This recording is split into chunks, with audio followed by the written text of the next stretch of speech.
I'm here with Don Doerfler. He is the Vice President of the Southern California Plumeria Society, and we're going to talk about growing Plumerias. Don, one of the big questions is, what's the normal cycle of Plumeria? Right. Well, Plumerias are basically trees. They're tropical trees, but they still go through the normal cycles that trees do. In the springtime, they grow leaves, and through the summer, they bloom, and in the fall, they form seed pods. And late fall, they begin losing all of their leaves. Plumerias, believe it or not, in the continental states here, are deciduous. They will lose all of their leaves and look like a stick.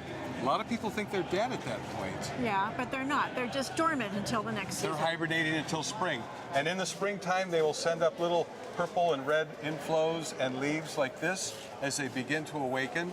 You start watering them, and they grow and grow and grow and become trees like this by June and July.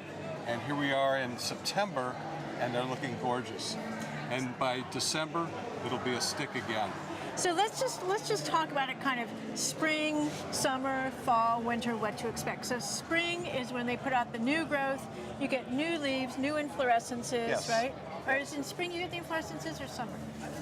You really don't. Sometimes the inflorescences can actually come out the same time with the new leaves. Okay. Usually you will see little red clawing leaves coming up right at the top of each branch tip. And then those will develop into your green leaves. Mm-hmm. And then the little inflorescence will develop into a full blooming head of flowers like this. So let me just define that. Inflorescence is basically a flower cluster, right? So that's spring. Summer, what happens? They continue blooming all the way through summer. And by early fall, past September, like the equinox, the plants notice the difference in the change of the length of day and night, and also even the temperatures between the day and the night, and they begin to drop their leaves. And when we have really short days and longer nights and really cool temperatures, when I say really cool, talking about 50s, they'll drop all of their leaves and go dormant for the winter. So let's talk about this. What's the watering requirement?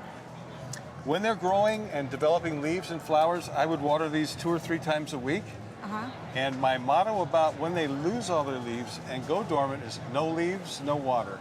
I like that. What's the minimum temperature, nighttime temperature for these? You know, they don't take frost well at all. So they need to stay above, the high 30s would be the lowest, and actually 40s are the best. If it's going to be exposed to anything cooler than that, I would use frost cloth or move it to a more protected area. You can even put them in your garage. So that brings up the question, in the ground or in a container? Either.